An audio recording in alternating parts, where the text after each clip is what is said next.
बकरे पंजाब भी हम पहुंचने वाले हैं। हम इस मुल्क के कोई कोना को नहीं छोड़ेंगे। जहां भी बीबी के जेले मौजूद है वहां हम पहुंचेंगे। हम लाहौर में अपना बेस बनाएंगे, हम लाहौर में बैठेंगे।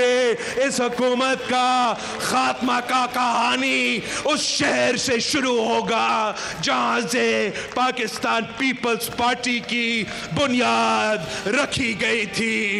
इंशाल्लाह ताला इनके जाने में देर नहीं है। बस जियाले आप तैयारे पकड़े, इंशाल्लाह ताला अगला इलेक्शन आपका है। वजीर आजम भी आपका होगा, वजीर आले भी आपके होंगे।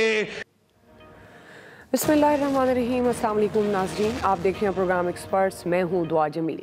आज के पैनल का हिस्सा हैं अयाज खान साहब, आमिर इलियास राना साहब, फैसल हुसैन साहब, ब्रिगेडियर रिटायर हारिस नवाज साहब और मोहम्मद इलियास साहब। नाज़रीन, सर्द मौसम में सियासी पारा भी हाई हो गया। खैबर पख्तूनख्वा के बल्दियाती इलेक्शन में हुक्मरान जमात की शिकस्त के बाद अपोजिशन जमातों का लबो लहजा मजीद सख्त हो गया है और ये तासुर दिया जा रहा है कि गवर्नमेंट अवाम में अपनी मकबूलियत खो चुकी है और जल्द धड़म तख्ता होने वाला है। चंद दिन पहले अपोजिशन लीडर शहबाज शरीफ ने गवर्नमेंट के खात्मे की कॉल देते हुए तैयारी करने की हिदायत की थी और साथ ही उन्होंने यह ऐलान किया था कि गवर्नमेंट के जाने का वक्त शुरू हो चुका है।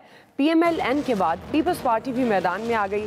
आज मुस्लिम दुनिया की पहली खातून वज़ीर आज़म मोहतरमा बेनज़ीर भुट्टो शहीद की 14वीं बरसी मनाई जा रही है और इसी सिलसिले में पीपल्स पार्टी की जानिब से गड़ी खुदाबख्श में ताज़ियती जलसा किया गया। बिलावल भुट्टो जरदारी ने इस जलसे से पुरजोश खिताब किया। अपनी वालिदा को उन्होंने खराज अकीदत पेश किया और मोहतरमा बेनज़ीर भुट्टो के कत्ल को उन्होंने साजिश करार दिया। साथ ही उन्होंने गवर्नमेंट के खिलाफ फैसला कुन तहरीक चलाने का ऐलान करते हुए ये पैगाम दिया है कि अब हुकूमत पर वार करने का वक्त आ गया है। जाले तैयारी पकड़ लें, लाहौर को अपना बेस कैंप बनाकर कठपुतली गवर्नमेंट को घर भेजेंगे। इसी मुनासबत से एक्सपर्ट्स के लिए पहला और बड़ा सवाल है। ब्रिगेडियर साहब, मैं आपसे आगाज़ करी हूँ। जिस तरह शहबाज शरीफ अपोजिशन लीडर का मैंने जिक्र किया, बिलावल भुट्टो के खिताब का जिक्र किया, आपके ख्याल में क्या गवर्नमेंट के खिलाफ फैसला कुन राउंड शुरू होने वाला है? देखें, बात यह है कि देखना यह है कि ये जो होते हैं, एक तो जलसे के नारे जो होते हैं वो गिमिक्स होते हैं, वो आप हर पार्टी कारकुनों का करवाने की बात होती है, वो चीज़ें जरूर होती हैं, लेकिन otherwise I don't see any threat of People's Party in Punjab. वजह यह है कि मैं हमेशा कहता हूँ कि अगर आज पीपल्स पार्टी की और मिल के नवाज लीग के साथ अगर हुकूमत को अगले साल घर भेज देते हैं तो क्या इस वक्त पीपल्स पार्टी तैयार है इलेक्शन लड़ने के लिए? क्या उनकी पंजाब में तैयारी, जैसे वो कह रहे हैं मैं अब कैंप लगाऊंगा पर दैट मींस कि उनको वहाँ पर टाइम लगेगा। He has to go, he has to reorganise. जो जेलें नाराज हैं उनको आप बनाने की बात है, फिर नई तंजीम साजी आपको करनी पड़ेगी। अगर इन सारी चीज़ों को देखें तो it will take at least 1.5 to 3 कि नेक्स्ट जनरल इलेक्शन में they will put their best कि किसी तरीके से हम कुछ सीटें पंजाब से हासिल करें।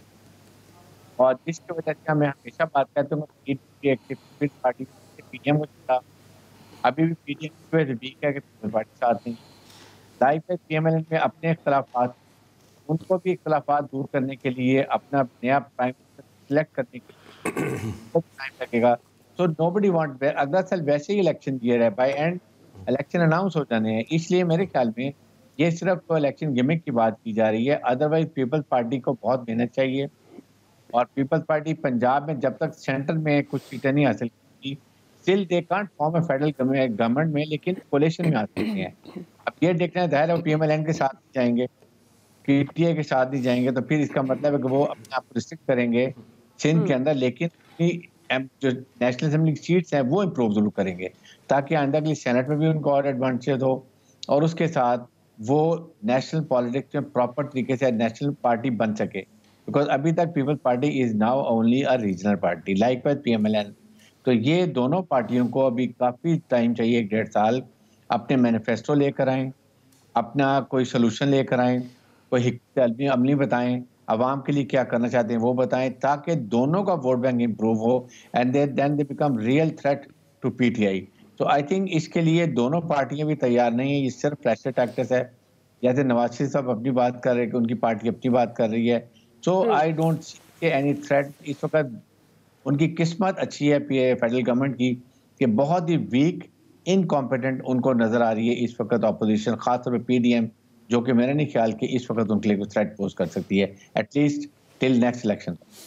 सही जी। अयाज साहब, आपको भी लगता है नून लीग के बाद पीपल्स पार्टी ने हुकूमत के खात्मे की कॉल दिया है, आपको लगता है कि कुछ इस तरह के मामलात हो सकते हैं, ये फैसला कौन राउंड हो सकता है गवर्नमेंट के लिए?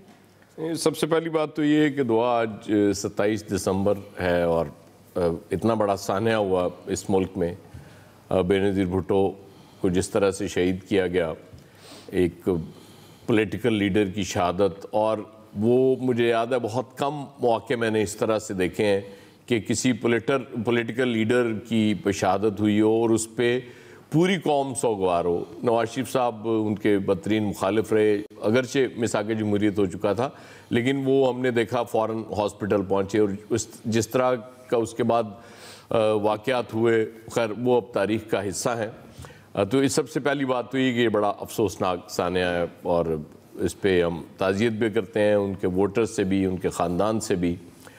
अब रही बात ये फैसला कुन राउंड, तो हम सुन तो रहे हैं पहले दिन से, लेकिन जाहिर है जब इतनी बड़ी शिकस्त हो गई गवर्नमेंट को अपनी होम ग्राउंड में, तो फिर गवर्नमेंट बहुत वीक लगना शुरू हो जाती है। और फिर जब ऑपोजिशन फिर उसको लग रहा होता है कि ये बेहतरीन मौका कि अब इस पर अटैक किया जाए, क्योंकि इतनी वीक गवर्नमेंट शायद सस्टेन ना कर सके, वो अटैक बर्दाश्त ना कर सके और हम अटैक करने जाएंगे और ये गिर जाएंगे। ये अपनी जगह ठीक है, लेकिन आपको भी पता है, हमें भी पता है कि यहाँ गवर्नमेंट्स अगर चेंज होनी होती हैं तो किस तरह होती हैं। सिर्फ ऑपोजिशन के प्रेशर से चीज़ें तब्दील नहीं हुआ करती, इसलिए आप कुछ अरसे से सुन रही हैं डील की बातें भी होती हैं। खैर वो नवाज शरीफ साहब की वापसी की बातें भी हो रही हैं। अब बिलावल साहब कह रहे हैं 5 जनवरी, चूँकि भुट्टो साहब का जन्मदिन है, उस तब से वो पंजाब में कैंप लगाने लगे हैं और ये मामला शुरू करेंगे। फिर कुछ चीज़ें गवर्नमेंट बहुत बुरी तरह फंसी भी हुई है, जैसे कि वो मिनी बजट अब मजबूरी है। वो एक शौकत तरीन साहब को मुशीर से वज़ीर बनाया था, वज़ीर से फिर मुशीर बन गए, आज मुबारक हो आपको कि वो फिर वज़ीर बन गए हैं। अब बड़ी आसानी से वो मिनी बजट पेश कर सकेंगे वो, और ज़ाहिर है वो स्टेटस बढ़ गया उनका, तो यकीनन हमारा स्टेटस भी बढ़ेगा, क्योंकि महंगाई तो इस मुल्क में है नहीं, सबसे कम महंगाई इसी मुल्क में है, सबसे सस्ते मुल्क में हम रह रहे हैं। तो यकीनन वो जो महंगाई में कमी है उसमें अपना हिस्सा मज़ीद डालेंगे वज़ीर बन के, और आप बिल्कुल बेफिक्र हो जाएं, महंगाई बिल्कुल ही ख़त्म हो जाएगी। गवर्नमेंट पे प्रेशर तो बिल्कुल रखना चाहिए ऑपोजिशन को, वो बात बिलावल ने भी उसी हवाले से की है। लेकिन गवर्नमेंट ने अगर जाना होगा तो इस तरह से नहीं जाएगी कि सिर्फ ये चूँकि प्रेशर डालेंगे और कोई तहरीक चलाने का ऐलान कर देंगे और गवर्नमेंट चली जाएगी, क्योंकि इसके लिए सबसे पहली तो ज़रूरत है इन हाउस चेंज की, अगर आपने फौरी। लेकिन कौन सा इतना बड़ा पहलवान है इस वक्त इन पॉलिटिकल पार्टीज़ में जो ये सारे मसाइल अपने सर ले लेगा? मतलब जो मईशत की हालत, जिस हालत में मईशत मौजूद है, वो कौन आगे बढ़ के कहेगा कि लाएं जी मुझे दे दें? जैसे मिनी बजट की बात हो रही है, तो मिनी बजट में PMLN तो कहती है कि जी हम पास नहीं होने देंगे, लेकिन आपने पीपल्स पार्टी के मुंह से इस तरह की बात नहीं सुनी होगी।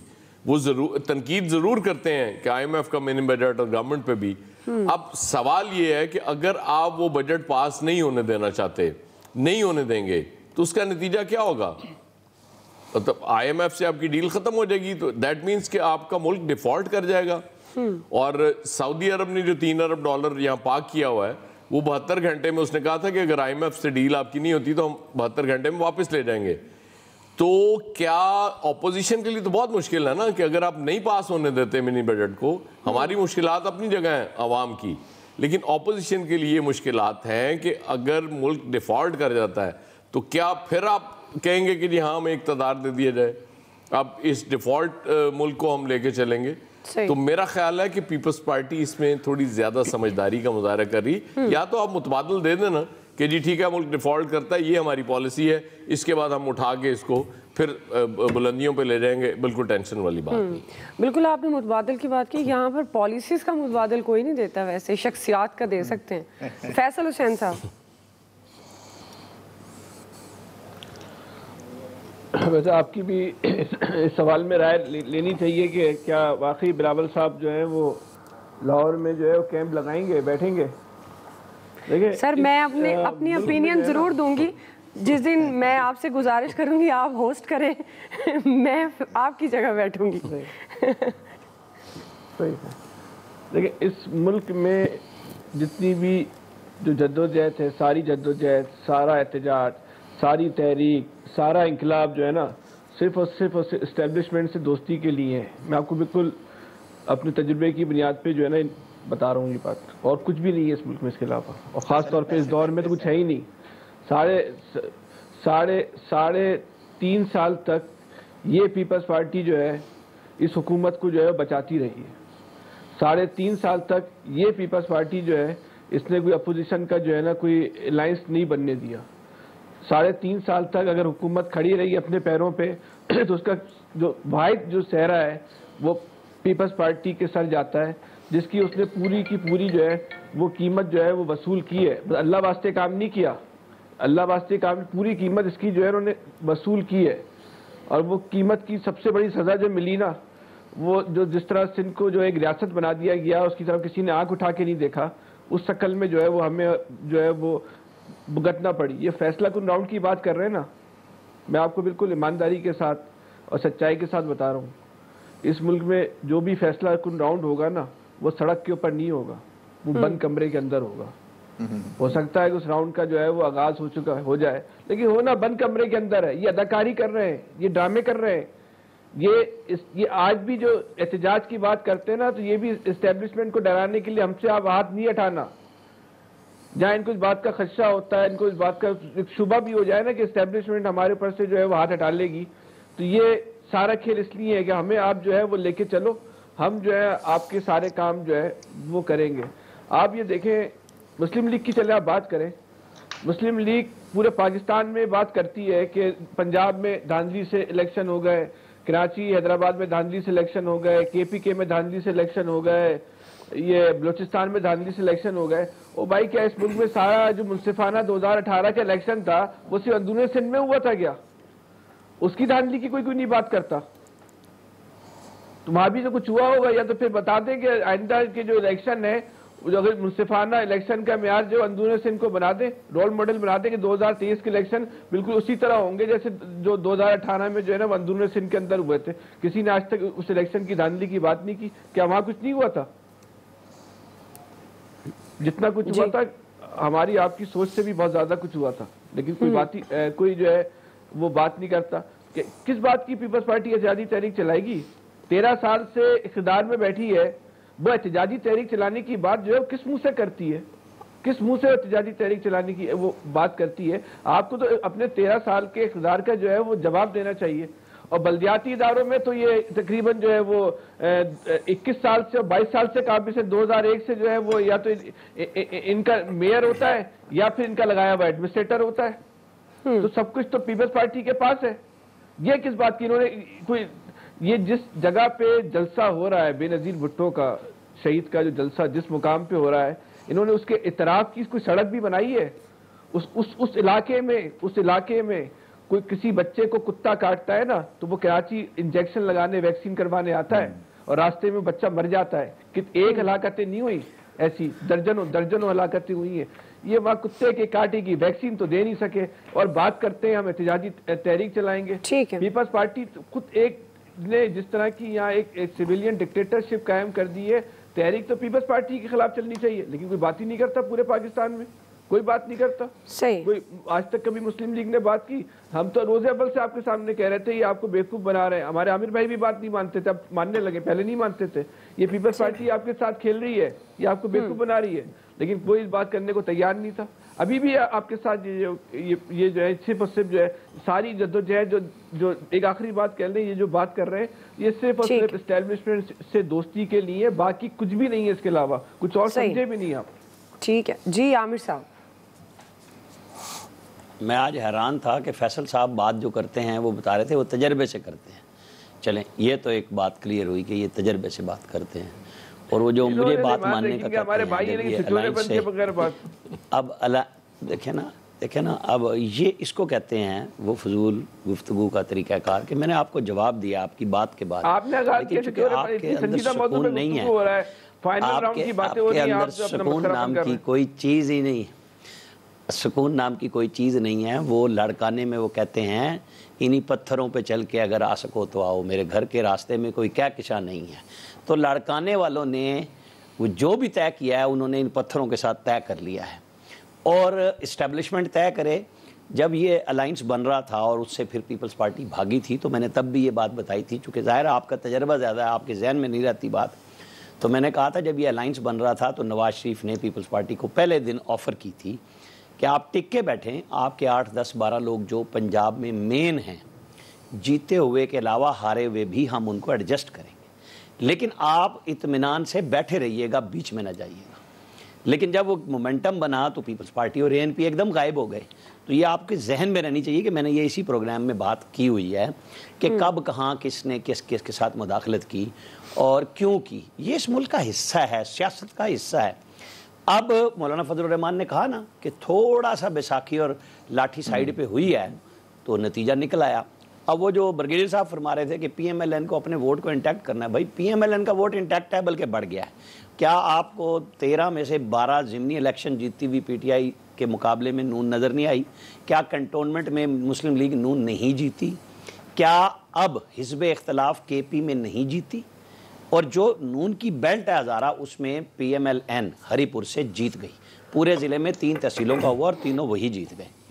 अब आप आ जाएं कि पीपल्स पार्टी को टामक टोइयाँ मारने की आदत है।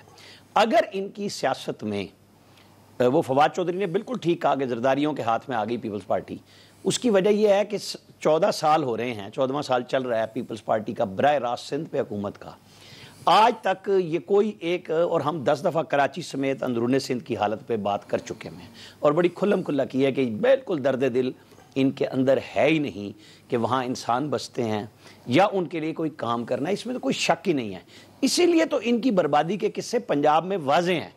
इनकी जितनी मर्जी लॉन्चिंग और री लॉन्चिंग कर लें, इनको फ़र्क नहीं पड़ने का, लोग इनकी तरफ नहीं आएंगे। जो वोट लाहौर में जिसको बनाया गया कि ये पड़ गए हैं, भाई जब पीपल्स पार्टी मौजूद थी और पीटीआई नहीं थी, तो जो पीटीआई का वोटर है, जो पीपल्स पार्टी से निकला है ओरिजिनली, वो वापस थोड़े बहुत जाके वोट दे आए। जबकि पीटीआई ने तो कैंपेन चलाई थी कि कोई ना जाए, कोई टीएलपी को तो नहीं ना, कोई बहुत ज़्यादा वोट पड़ गए उसके अंदर। अब सियासत बहरहाल इसी चीज़ का नाम है कि हिज़्ब इख्तलाफ अपनी वजूद को सामने लाए और गवर्नमेंट के लिए सुहाने रूह है जो 350 अरब रुपए, जिसको लोग 500 अरब रुपए तक के आज शाहिद खाकान ने कहा टैक्स लगाने जा रही है, जिसको वो कहते हैं ये आम आदमी पे नहीं लगेगा। मुझे तो आज तक इस आम आदमी की नहीं समझ आई। वो जैसे साफ़ी को नया भी बना हुआ ना तो उसको कह देते हैं दानिश्वर है बड़ा, यानी बेवकूफ़ बनाने के लिए। अब आम आदमी की डेफिनेशन इस गवर्नमेंट ने 300 यूनिट वाला गरीब आदमी ढूंढ के ना उसको कर दिया 50 यूनिट तक बिजली के अंदर, कि जी उसकी जो वो खत्ते गुर्बत से नीचे रहता है उसकी सेहत पे कोई असर नहीं पड़ेगा। अल्लाह के बंदो, उसकी तो सेहत है ही नहीं, उसको आप ठीक क्या करने जाएंगे। मतलब एक मजाक शुरू हुआ स्लैब कम कर करके कि वो श्रिंक करके 300 यूनिट से 50 पे ले गए। अब ये जो नए नए नाबुगा रोजगार लोग लेके आए, हमाद अजहर जैसे, जिनका असम्बलियों का सेशन पहला, जिनकी वजारत पहली और उनको अच्छी से अच्छी वजारत दे रहे हैं, तो जो तजर्बे की कमी है, ना ये अच्छे सेक्रेटरी रखते हैं, ना ये काम कर सकते हैं, और ये सिर्फ हिज़्ब इख्तलाफ पे तनकीद करके अपने 3.5 साल अब हो रहे हैं इनको, ये कुछ चीज़ की वजाहत नहीं कर रहे। बस सिर्फ ये वो पिछले मुआहदे थे, ये पिछले मुआहदे थे। पहले कहते थे उन्होंने मुआहदे महंगे किए कतर से, अब कहते हैं देखें जी उनके मुआहदे के ऊपर अब वो गैस ही नहीं दे रहे। भाई आप तो गालियां दे रहे थे कतर की गवर्नमेंट को, जिनके साथ गवर्नमेंट टू गवर्नमेंट मुआहदा हुआ, अब आप कहते हैं कि वो गैस नहीं दे रहे। भाई किसी एक मौक़िफ़ पे ठहर जाओ, वो सस्ती थी या नहीं थी। अब नहीं दे रहे तो आप जाओ ना, आपकी तैयारी होनी चाहिए, प्लानिंग होनी चाहिए, पहले से पहले उनके ऊपर केस कर दो, क्योंकि मुआहदा हुआ है, आपने पैसे देने हैं, उन्होंने चीज़ देनी है, वो नहीं दे रही, तो क्या आपने भी गिफ्ट हासिल कर लिया है जो आप दूसरों पे इल्ज़ाम लगाते थे? नहीं, कोई प्लानिंग सिरे से है ही नहीं। ये जो नेशनल सिक्योरिटी पॉलिसी आज मंजूर हुई है ना, इंशाल्लाह इसका पेपर जब आएगा ना, हम आपको तमाशा दिखाएंगे कि इसके अंदर कोई होमवर्क नहीं हुआ। जी इलियास साहब। नहीं, पीपल्स पार्टी इस वक्त जो कर रही है कि बिल्कुल जी वो आ रही है पंजाब में, क्योंकि इंतखाबात आने वाले हैं, तो उसके पहले उन्होंने अपनी तैयारी शुरू कर ली और वो इलेक्शन मोड में आ गए हैं और आके उन्होंने शुरू कर लिया। उन्होंने कहा कि पंजाब में सीटें उन्होंने हर हालत में लेने की कोशिश करनी है। आप देख लें NA 133 में उन्होंने भरपूर तरीके से सिर्फ अपनी रीलॉन्चिंग की है और बताया कि जी हम पीपल्स पार्टी आ रही है पंजाब में और वोटर्स आ गए। उन्होंने जैसे पंजाबी में कहते हैं ना अपनी हवा बांधी है और अभी सिलसिला शुरू हुआ है। देखें 5 से आते हैं और आके देखें कि पंजाब में क्या करते हैं। अब पीपल्स पार्टी जो बिल्कुल डेड हुई थी, एक्टिविटी नहीं होती थी, अब वो लोगों में एक्टिविटी करने की कोशिश कर रहे हैं। इधर चाहे एक हल्के में कर रहे हैं, लेकिन इसी तरह जनूबी पंजाब में भी जाएंगे, वस्ती पंजाब में भी शुरू करके। तो बिल्कुल एक ये है कि उन्होंने उनके मुताबिक कि वो इलेक्शन के मुताबिक जब इलेक्शन आएंगे तो वो तैयार होंगे। गवर्नमेंट पे तो प्रेशर क्रिएट करने की कोशिश करेगी अपोजिशन, क्योंकि अब जैसे मिनी बजट का आया, अगर अभी भी गवर्नमेंट ये अपोजिशन नहीं करेगी तो अवाम इनको भी नहीं माफ़ करेगी। आवाम तो ये है कि बिल्कुल जी फ्रेंडली जी अपोजिशन है कि कुछ करती नहीं है उनके लिए। महंगाई पर दे धड़ाधड़ उन्होंने बिल्कुल जैसे भी हो सके उन्होंने शुरू की हुआ है। गवर्नमेंट ने जो भी करते हैं आगे से कोई बोलता है नहीं, सिर्फ एक बयान की हद तक आ जाता है। ये जब तक इस तरह करते रहेंगे, आवाम की तो अब तो कुव्वत ख़रीद भी जवाब दे चुकी है। महंगाई कितनी आई है कि जो गरीब तबका कहा जाता था वो बिल्कुल लाइनें उसकी मिट गई हैं। तो अब तो नए गरीबों की एक खत आ गई है कि जिसमें जो मीडियोकर कहते थे कि वो भी गुर्बत की खत में आ गया है।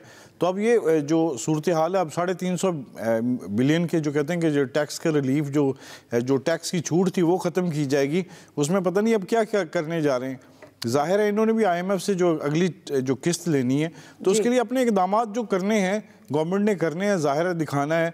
जैसे यासा बता रहे थे, अगर नहीं करते तो इनके लिए एक बड़ा खौफनाक ये है कि अगर मुल्क के लिए नहीं करेंगे तो ये डिफ़ॉल्ट की तरफ चले जाएगी। इस वक्त अपोजिशन भी ये देख रही है कि ये तमाम जो इनका गवर्नमेंट का जो 3.5 साल का जो किया धरा है, जो इनकी नाहलियाँ हैं, जो इनकी मिसमैनेजमेंट है, जो इनकी बैड गवर्नेंस है, वो हमारे ज़िम्मे ना पड़ जाए। ज़ाहिर है अपोजिशन से कभी आप बातचीत करें तो वो यही कहते हैं कि इनकी जो बैड गवर्नेंस है वो हम अपने खाते क्यों लें। हाँ, अर्ली इलेक्शन के लिए ये बिल्कुल प्रेशर क्रिएट करेंगे ताकि इलेक्शन का पहले ऐलान कर दिया जाए ताकि ये आके इलेक्शन लड़ें। और अभी उन्होंने हालिया देखा कि बल्दियाती इंतखाबात और ज़िमनी जितने भी इंतखाबात हुए तो उसमें PTI की जो ग्राफ है वो आपके सबके सामने आ गया। तो जाहिर है आइंदा इंतखाबात में ये अपोजिशन गवर्नमेंट में होने की भरपूर तरीके से कोशिश करेगी। ठीक है जी, इलियास पॉइंट ऑफ व्यू आ गया। ब्रेक ले लेते हैं, ब्रेक से वापस आएंगे। हमारा दूसरा सवाल होगा बयान हल्फी स्कैंडल से मुतालिक। हम सवाल ये रखेंगे, क्या शरीफ ख़ानदान मज़ीद मुश्किलात का शिकार हो गया? राय लेते हैं ब्रेक के बाद। नाज़रीन, साबिक चीफ जस्टिस गिलगित बल्तिस्तान राना शमीम के बयान हल्फी से मुतालिक नए इंकशाफ ने मुल्की सियासत में फिर हलचल मचा दी है। रोज़नामा एक्सप्रेस और एक्सप्रेस ट्रिब्यून की रिपोर्ट के मुताबिक बरतानवी सोलिसिटर ने तस्दीक किया है कि राना शमीम के बयान हल्फी पर साइन नवाज शरीफ के मार्बल आर्च ऑफिस में किए गए। राना शमीम साबिक वज़ीर-ए-आज़म नवाज शरीफ के करीबी साथी और दोस्त हैं और नवाज शरीफ राना शमीम को मुल्क का चीफ जस्टिस बनाते थे। इस इंकशाफ के बाद वफाकी वज़रा और हुकूमती शख्सियात ने शरीफ ख़ानदान को आड़े हाथों लिया और संगीन इल्ज़ामात की बौछार की। वफाकी वज़रा के मुताबिक नए इंकशाफ ने एक बार फिर शरीफ फैमिली को सिसिलियन माफिया साबित कर दिया है। शरीफ ख़ानदान ने तयशुदा मनसूबाबंदी के तहत अदलिया पर हमला किया और एहतसाबी अमल को मुतासिर करने की कोशिश की। सवाल रख रहे हैं हम इसी से मुतल्लिक, और आमिर साहब मैं आपसे आगाज़ कर रही हूँ। इस स्कैंडल को लेकर अब जो नए इंकशाफात सामने आए हैं, आपके ख्याल में शरीफ ख़ानदान की मुश्किलात मज़ीद बढ़ गई हैं? मुश्किलात बढ़ती हैं या नहीं बढ़ती हैं उसका इस मुकदमे पे बराह रास्त इसलिए ताल्लुक़ नहीं कि शरीफ फैमिली ने इस नोटरी पब्लिक को कहीं भी अपने केस में नहीं लगाया, ना लगाने की दरख्वास्त की है। इसका नोटिस तौहीन अदालत की सूरत में चीफ जस्टिस अतहर मिनल्ला ने लिया और वो साबित हो गया कि जी वो मौजूद है। अब ये एक कहानी इस पे हम करते रहे कि जी ये कहाँ साइन हुआ या नहीं हुआ। असल कहानी ये होगी कि क्या राना शमीम अपने इस बयान पे खड़े हैं, जो कि अब तक तो खड़े हैं, और जब नेक्स्ट पेशी आती है उसके अंदर चूँकि अब साकिब निसार साहब की और जिम्मेदारियां बढ़ जाएंगी। इन्वेस्टिगेशन या जो भी बयान शान लेना है वो अदालत को ऑर्डर करना चाहिए कि जी इन दोनों को बुला लें। साकिब निसार साहब अभी तक खामोश हैं। जो उन्होंने कहीं से भी कोई रिपोर्ट आई उसके ऊपर रद्द अमल जरूर दिया कि देखा मेरी वो सफाई साबित हो गई, मेरी फलां साबित हो गई। ऑडियो पे भी साकिब निसार साहब का यही मौक़िफ़ है। कि जी एक तरफ से खबर आई, दूसरी तरफ से उसकी तरदीद आ गई। लेकिन क्या पाकिस्तान में JIT बनाने का रुझान जो सुप्रीम कोर्ट ने शुरू किया, वो उनके और जिस चीफ जस्टिस ने ख़ास तौर पे इस पे ज़िम्मेदारी से काम कराया, उनके बारे में क्यों नहीं होनी चाहिए? कि जी क्या आपके बारे में जो कह रहा है शमीम, जिसने आपके इस बयान की भी तरदीद कर दी राना शमीम ने कि ना आप एक्सटेंशन दे सकते थे, ना मैंने आपसे बात की, तो आपने ये बयान भी दिया, आपकी ऑडियो वो क्या है क्या नहीं है।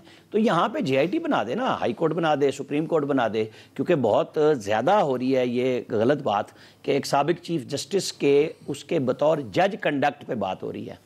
जो इस्लामाबाद हाई कोर्ट के चीफ जस्टिस हैं, उन्होंने तो अपने जज का नाम आने पे कि मैं जिम्मेदारी लेता हूं अपने जजेस की और मैं तौहीन अदालत चलाऊंगा, उन्होंने तो अपनी जिम्मेदारी का मुजाहिरा कर दिया। तो ठीक है, फिर सुप्रीम कोर्ट को नोटिस ले लेना चाहिए कि अगर ये नहीं हो रहा और ये बिल्कुल सिर्फ चैनल्स पे, सोशल मीडिया पे, अखबारात में इस पे बहस होनी है, तो फिर इसको किसी मंतकी अंजाम पे पहुंचना चाहिए ना। क्योंकि शरीफ फैमिली ने कहीं पे भी अब तक इसको इस बारे में कोई अपनी दरखास्त इस्लामाबाद हाई कोर्ट में चलने वाले केसेस में नहीं दी है। ये इधर उधर से आई खबरें आई, दूसरी तरफ से आई, तीसरी तरफ से आई। असल इशू ये है कि क्या ये वाक़या या वाक़यात नोटरी पब्लिक की बात गलत है या ऑडियो गलत है, तो उसको फोरेंसिक कौन करेगा? उसकी जिम्मेदारी किसी अदालत को लेनी चाहिए ताकि ये मामला क्लियर हो जाए, दूध का दूध और पानी का पानी हो जाए। जी अयाज साहब। नहीं, बिल्कुल मुश्किलात का शिकार होने का सवाल ही नहीं पैदा होता, क्योंकि ये तो मामूली से काम है। इस तरह के किसी नोटरी पब्लिक को बुला के वो करा देना, क्या फ़र्क पड़ता है?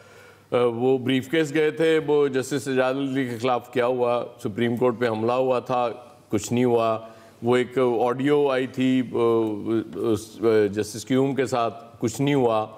उसकी वजह ये बेशुमार आग लग गई, बहुत सा रिकॉर्ड जल गया, कुछ नहीं हुआ। तो शरीफ ख़ानदान को कभी कोई मुश्किल नहीं पड़ती होती, ये अल्लाह का बड़ा करम है इन पे। ये आती हैं चीज़ें, चली जाती हैं, उसके बाद फिर अदालतों में जाते हैं। आप इतने दावों के साथ आप आए थे कि जी हम निकाल लेंगे पैसा और $200 अरब और पता नहीं कितना कितना, क्या हुआ? $2 भी नहीं निकाल सके आप। उसकी वजह ये है कि ऐसा ज़बरदस्त सिस्टम बना हुआ है इस मुल्क का कि अब इन्होंने बहुत कुछ किया होगा, इनके लोगों ने। अब मुझे नहीं पता कि या तो वो बहुत कोई अनाड़ी होगा, बड़े उस तरीके से किया है कि पकड़ा जाए, वरना इस मुल्क में जो करता है वो पकड़ा नहीं जाता। ये सीधी बात है। चीज़ें नज़र आ रही होती हैं सामने की, ये देखें ये किया है, लेकिन उसको आप साबित नहीं कर पाते, नहीं कर सकते। क्योंकि वो जब आई थी और उसके बाद आपको याद होगा पहले दिन जब ये बात हुई थी, वो राना शमीम ने कहा था कि जी मुझसे तो खबर छपने के बाद मेरा वर्जन लिया गया है। तो मैंने कहा था कि पॉसिबल है कि किसी ऐसे शख्स ने यकीन दिला दिया हो, मुझे नहीं पता, मैं तो ज़ाहिर है क्यास ही कर सकता हूँ ना, कि जी आप छाप दें स्टोरी, हम इसकी जिम्मेदारी लेते हैं कि वो राना साहब इनकार नहीं करेंगे। तो इस मुल्क में ये भी होता है, इस मुल्क में ये भी होता है कि वो बाईलाइन सुबह छपी होती है, रिपोर्टर को सुबह पता चलता है कि ये मेरी खबर थी। इस मुल्क में ये भी होता है, एडिटर को कुछ लीड, सेकंड लीड कुछ फाइनल करता है, सुबह कुछ और छपी होती है, एडिटर को रिजाइन करना पड़ता है। इस मुल्क में ये भी होता है, लेकिन फ़र्क किसी को नहीं पड़ता, कोई मुश्किलात का शिकार नहीं होता। सही जी ब्रिगेडियर साहब। देखें, एक तो बात बड़ी क्लियर है कि PMLN की शुरू से आदत है अदलिया पे हमला करने की, और ये वाहिद मकसद बड़ा क्लियर है। I think Islamabad high court को भी पता है कि इन्फ्लुएंस करें हाई कोर्ट के डिसीजन को। जो बेल एप्लीकेशन लगी थी मरीम नवाज की टाइमिंग अगर आप देख लें, एक उनकी टेप निकाली गई एक्स चीफ जस्टिस की, और फिर राना शमीम ने जो एफिडेविट दिया, और कहाँ दिया, आई थिंक बहुत अच्छी चीज़ें इरफान हाशमी के बयान से काफ़ी चीज़ें क्लियर भी हो गई हैं। लेकिन इससे ये देखना चाहिए कि ये पार्टी और ये शरीफ फैमिली कितना नुकसान पहुँचाती है मुल्क की आधा अदलिया को, उनको कॉन्ट्रोवर्शियल बनाती हैं। आई विश कि अभी अतरफ मिलाना साहब इसके ऊपर कोई एक्शन लें और सबूत राना शमीम से पूछें कि आपने कहाँ अल्फिया बयान दिया, क्या किया, किसके प्रेशर में किया, क्यों 4 साल के बाद दिया और इस वक्त क्यों दिया जबकि ये केस डिसाइड होने वाला था। नंबर 2 बात यह है कि अदलिया की बात यह है कि इनका पूरा इन्फ्लुएंस है पंजाब की अदलिया के ऊपर, इसीलिए इनसे जो $100 अरब लेने थे या $10 अरब लेने थे नहीं मिल सके, इसलिए कि जो रेफरेंस कोर्ट पे हैं सारे अकाउंटेबिलिटी कोर्ट के जजेस हर 3-4 महीने बाद पोस्ट हो जाते हैं, 6-7-8 महीने लगते हैं दोबारा आने में, और ये केस डिले होते जा रहे हैं। आई थिंक यहाँ पर PTI गवर्नमेंट की भी कमजोरी है कि उनको आपस में बैठ के मुल्क के वसीतर फ़ायदे में देखना चाहिए था, फैसले करना चाहिए था, और उसमें आला अदलिया को कॉन्फिडेंस भी लेना चाहिए था कि ये मसाइल हैं, आपकी हमें इंसाफ के तकाज़ों को पूरा करते हुए हमारी आपकी मदद है। सिर्फ मॉनिटरिंग जजमेंट कर दें, टाइम फिक्स कर दें, I think that could have been done, but अभी ये हमेशा ऐसे होता रहेगा अनलेस कहीं ना कोई डिसीजन लिया जाए। ठीक जी, फैसल साहब। आज वैसे यार साहब ने ना बड़ी अच्छी गुफ्तगू की है। ये बात मैं करता ना सारी, तो आमिर भाई ने तो मेरी आज ऐसी तैसी कर देनी थी, लेकिन चलने लगा, शुक्र है। मैं एहतसाब अदालतों के जजेस जो हैं, फैसल साहब एक सेकंड सब्र कर जाएं, आप अपनी बलडोजर चला लीजिएगा। बस छोटी सी बात जो बड़ी पते की बात बरगीर साहब ने कही, मैं ये पूछना चाह रहा हूँ कि आला अदलिया एहतसाब अदालत के जजेस नहीं लगाती, ये वजारत कानून लगाती है, और सुप्रीम कोर्ट 3-4 दफ़ा ऑर्डर कर चुकी है कि जनाब जजेस पूरे करें। आप बताएं कि वो आला अदलिया की जिम्मेदारी कहाँ से आ गई? आला अदलिया की ऐसे है कि वो हाई कोर्ट रिकमेंड करता है और फिर उसके बाद जो है वजारत कानून लगाती है। इतना डिले कर दिया जाता है, उस पर पोस्टिंग कर दी जाती है, तो फिर एक नया साइकिल शुरू हो जाता है। आप बेशक आप बल्कि लाहौर में आप जरूर चेक करें इस चीज़। ठीक जी, फैसल साहब। तो ये सारे पोस्टिंग ऑर्डर्स जो है ना अदलिया नहीं करती जी, वजारत कानून करती है। चलिए फैसल साहब। अरे आइंदा आपसे पूछ के कर लेंगे, कोई मसला नहीं है। देखें इशू क्या है, ये जो बात एयाज साहब कह रहे हैं ना, वाकई मुस्लिम लीग की लीडरशिप को कुछ फ़र्क नहीं पड़ता, फ़र्क तो उस बेचारे को पड़ता है जो इस्तेमाल हो जाता है। आप सारे मामला उठा लें, जो भी 2 आदमी इस्तेमाल हुआ ना, वो बेचारा इबरत ही बना, और बहुत सारे तो जो है ना वो अपनी जान से भी गए। वो जो अरशद साहब जो जज साहब थे, उन बेचारों के साथ क्या हुआ आखिर में। देखें इशू क्या है, आमिर साहब की वैसे ये बात से मैं मुत्तफिक हूँ कि भाई मामले की जो है वो तहकीकात कराएं, GIT बनाएं और उसमें फैसला कर लें। लेकिन अलमिया देखें, इस मुल्क में ये है कि आज तक कुछ साबित हो सका, ये मुल्क आज तक हम और आज बात के गवाह है ना, इस मुल्क को करप्शन ने खोखला किया। किसी करप्ट को आप सजा दे सके? हमें आपको नहीं मालूम इस मुल्क में करप्शन किसने की है? ये अल्लाह ताला ने हमें आंखें तो दी है ना कि देख के चलो वरना गड्ढे में गिर जाओगे। हमारी आंखों के सामने कुछ हो रहा है, लेकिन मुल्क का सिस्टम है, आप साबित ही नहीं कर सकते। तो ये बात ठीक है, आप ये GIT बना लें, साबित हो या नहीं हो, जो बेचारे को इस्तेमाल होना था वो इस्तेमाल हो गया, और दोबारा जो है वो कुर्बानी का बकरा जो है बन जाएगा, 2-4 लोग और बन जाएंगे। लेकिन इस्तेमाल करने वालों के साथ कुछ नहीं होता, उनको कुछ फर्क नहीं पड़ता। ये बिल्कुल मैं यार साहब की बात से ना 100% मुत्तफिक हूँ। लेकिन एक आखिरी बात कह दूँ, ये बात मैं कमजोर आदमी मैं कहता ना, तो आमिर साहब ने आज मुझे छोड़ना नहीं था। लेकिन अभी कुछ बोले नहीं है। ठीक जी इलियास साहब। नहीं, असल में चूंकि आप सिर्फ छोड़ते हैं ना, इसलिए आपको तो बंदा छेड़ सकता है। PMLN जो अपनी इतनी मुश्किलात का जो शिकार होगी इस बात पर, वो उनको कोई मसला नहीं है, वो खामोशी से बैठे देख रहे हैं। तो ये जो सूरत हाल है, क्योंकि पहले भी उन पर कितने केस, उनसे रिकवरी तो हुई नहीं अभी तक। इन्होंने गवर्नमेंट ने अपने पैसे लगा दिए, टैक्स मनी जो है जिसका आवाम के टैक्सों का पैसा लगा दिया रिकवरी करने के। कहाँ इनकी टीमें नहीं गई सबूत लेने के लिए, सबूत लेके आए फिर भी रिकवरी नहीं हो सकी। अब इस पे बारे में देख लें, अब जो उन्होंने जो भी कर रहे हैं, जैसे रिटायर्ड, मसला तो उनके लिए, इनके लिए तो कोई मसला नहीं है। इनके बारे में तो ये आएगा जी, हम एक अपनी जम्पशंस वगैरह कह सकते हैं कि जी उन्होंने ये उस मौके पर मुनासबत से कर दिया। अब अगले केस की हेयरिंग में मज़ीद इस तरह के वाक़यात होते रहेंगे तो हम फिर भी इसी तरह बातें करते रहेंगे। ये जब तक ये कहा जा रहा है कि अगर इनको ये इसी तरह घुमाते रहेंगे, लेकिन इसको देखना है अदलिया को चाहिए कि हम तो नहीं कह सकते कि, लेकिन एक इनके बारे में तहकीकात करनी चाहिए कि जो जिस तरह वाक़या हुआ उसके बारे में सही एक रिपोर्ट आए, जो आए और उस रिपोर्ट के मुताबिक देखा जाए जो इसके करैक्टर हैं कि उन्होंने किस हद तक जो इक़दाम किए हैं, जो काम किए, किस लिए किया, ये क्यों किया। तो उसमें जब रिपोर्ट्स में आएंगे, फाइंडिंग्स आएंगे, उसके मुताबिक उस पर कार्रवाई की जाए मज़ीद। ठीक है जी, ब्रेक ले, ब्रेक से वापस आएंगे। तीसरा सवाल हमारा है, नवाज शरीफ की वतन वापसी मजबूरी है या हिकमत अमली? राय लेते हैं ब्रेक के बाद। नवाज शरीफ साहब ने आना है तो जनाब मैं अपनी जेब से उनको टिकट ऑफर करता हूँ, आज कराची आए। इतना सारा ड्रामा करके आप बीमारी का गए, अल्लाह आपको सेहत दे, और यकीनन सेहतमंद है क्योंकि किसी डॉक्टर को तो आपने दिखाया ही नहीं। शहबाज शरीफ साहब ने कहा कि जी जनाब हमारा हाथ होगा और इनके गिरबान होंगे। शक्ल देखें आप अपनी, दुनिया में जितनी बड़ी करप्शन के प्रूव आपके खिलाफ हैं, दुनिया में किसी शख्स के खिलाफ नहीं है। ये आप जैसे चोर हमारे गिरबानों पे हाथ नहीं डाल सकते हुजूर। नाज़रीन, PMLN की जानिब से साबिक वज़ीर आज़म नवाज शरीफ की वतन वापसी से मुतालिक बड़े बड़े दावे सामने आ रहे हैं और ये तासुर दिया जा रहा है कि गवर्नमेंट जाने वाली है और नवाज शरीफ जल्द वतन वापस आने वाले हैं। ताहम गुज़श्ता रोज़ वफाकी वज़ीर दाखिला शेख रशीद ने यह दावा किया कि नवाज शरीफ के वापस आने से गवर्नमेंट पर कोई फ़र्क नहीं पड़ेगा। उन्होंने एक बार फिर ऑफ़र की कि नवाज शरीफ आने वाले बने 24 घंटों में वीज़ा भी मिलेगा और मुफ्त टिकट दूंगा। इसी मुनासबत से सवाल है ब्रिगेडियर साहब, मैं आपसे आगाज़ करी हूँ, आपके ख्याल में ये जो बड़े बड़े दावे किए जा रहे हैं PMLN की तरफ से नवाज शरीफ की वतन वापसी के लिए आते हैं वो अगर, तो आपके ख्याल में ये आना अब उनकी मजबूरी है या कोई ये स्ट्रेटजी हो सकती है पॉलिटिकल? देखें, ये it is just political strategy, इसलिए कि जनरली नवाज शरीफ साहब की फैमिली को और PMLN को मालूम है कि UK की कंडीशन दिन ब दिन सख्त होती जा रही है और हो सकता है कि उनको वहाँ पे जो स्टे है वो उनको और अलाउड ना करें।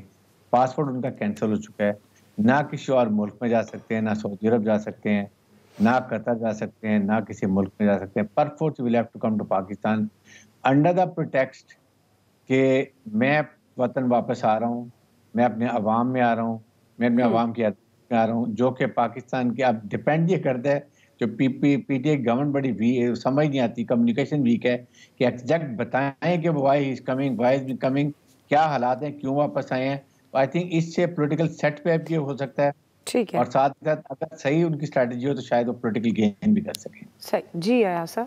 बड़े साहब वो बेचारे बताने की कोशिश बड़े करते हैं, अब उनकी सुनता कोई नहीं है, लोगों को यकीन ही ना कि वो जो कह रहे हैं वो ठीक भी होगा या नहीं।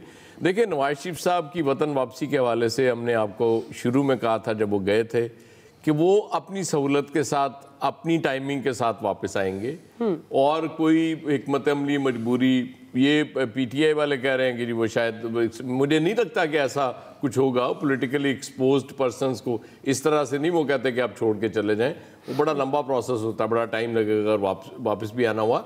बेसिकली जो मुझे स्ट्रेटजी समझ आ रही, क्योंकि गवर्नमेंट बहुत वीक लग रही थी, इसलिए उन्होंने कहा कि जी नवाज शरीफ साहब वापस आ रहे हैं और अगर और वीक लगना शुरू हुई तो वो आ भी जाएंगे। सही है। आमिर साहब, अभी तो ना कोई मजबूरी है और ना कोई हिकमत अमली। देखें, ना पासपोर्ट कैंसिल हुआ है, वो तो शेख साहब करना चाह रहे थे, लोगों ने समझाया आप पासपोर्ट इसहाक डार की तरह कैंसिल कर देंगे तो उनका रहना वहाँ जवाज़ बन जाएगा। फिर इन्होंने एक्सटेंशन की, ना उन्होंने दरख्वास्त दी ना इन्होंने की। वीज़ा अपने मुल्क में आने के लिए किसी शहरी को ज़रूरत नहीं होती, ये भी शेख साहब सिर्फ अपनी गुफ्तगू को बढ़ाने के लिए कर गए। वो जब चाहे कोई भी शहरी अपने मुल्क में आ सकता है, वो डुअल नेशनल हो तो उसको या नाइकॉप चाहिए होता है या फिर वो वीज़ा लेता है। पहली बात जो ये कानूनी नुक्ता है। नवाज शरीफ के बच्चे वहाँ सेटल्ड हैं और वो बेटा कोई दरख्वास्त दे देगा तो उनको UK गवर्नमेंट फिर भी नहीं निकाल सकती, अभी बड़ा लंबा प्रोसेस है। हाँ, देखने की बात यह है कि इमरान खान साहब का बयान जो आया कि जी उनकी सजा खत्म करने की बात हो रही है, ये बात वजीर आज़म को ओपनली आके करनी चाहिए कि वो किसको ये मैसेज दे रहे थे। ये बात समझने की है और उसी में वापसी की बात का रास्ता भी निकलेगा। जी फैसल साहब, वैसे ये भी कमाल की बात है कि बच्चे लंदन में सेटल्ड हैं, कारोबार लंदन में, इलाज वहाँ कराना है, सियासत और हुक्मरानी जो है वो पाकिस्तान में करनी है। देखिए, जो ब्रिगेडियर साहब बात करें ना पासपोर्ट की, ये पासपोर्ट तो ये तो छोटे हम जैसे लोगों का इशू है, ये नवाज शरीफ की सत्ता के लोगों का थोड़ी है। तो सऊदी अरब से कोई तैयार आएगा, उनको उठा के ले जाएगा। लेकिन जो ये डील की बात हो रही है, जो राब्तों की बात हो रही है, जो आसिफ जरदारी साहब की जो चीखें हैं ना, वो तो बहरहाल ये बता रही है कि कोई ना कोई बातचीत जो है वो चल रही है, लेकिन वो डील हो रही है, नवाज शरीफ साहब का सरेंडर हो रहा है, इस बारे में जो है ना अभी कुछ कहना कबल तक। जी इलियास साहब। जी, मुस्लिम लीग नून की जानिब से तो ये कहा जा, अभी तो नहीं कुछ कहा जा रहा कि उनकी वापसी पर खामोशी रखी हुई है, वो बस कहते हैं कि जब उन्होंने आना होगा आ जाएगा। अभी वो ये सवाल ये पैदा होते हैं कि उनके बारे में जो कहा जा रहा था कि पंजाब गवर्नमेंट महकमा दाखिला को और गवर्नमेंट को रिपोर्ट्स दिया करेंगे कि उनकी सेहत के बारे में, उसके बाद वो सेहत की ना रिपोर्ट्स जमा करवाई गई, ना कोई मामलात वगैरह, ना पंजाब गवर्नमेंट भी उसके बारे में खामोश है, ना कोई इस बारे में कुछ बताती है। जब उन्होंने आना होगा आ जाएंगे, जब जाना होगा चले जाएंगे। आज वज़ीर आला पंजाब भी यही कह रहे थे कि ना हमने किसी को रोका, ना जाने से ना आने से। ठीक है जी, आपका पॉइंट ऑफ व्यू आ गया, वक्त खत्म हो गया। आज के एक्सपर्ट से इतना ही, फीडबैक दीजिएगा, ख्याल रखिएगा।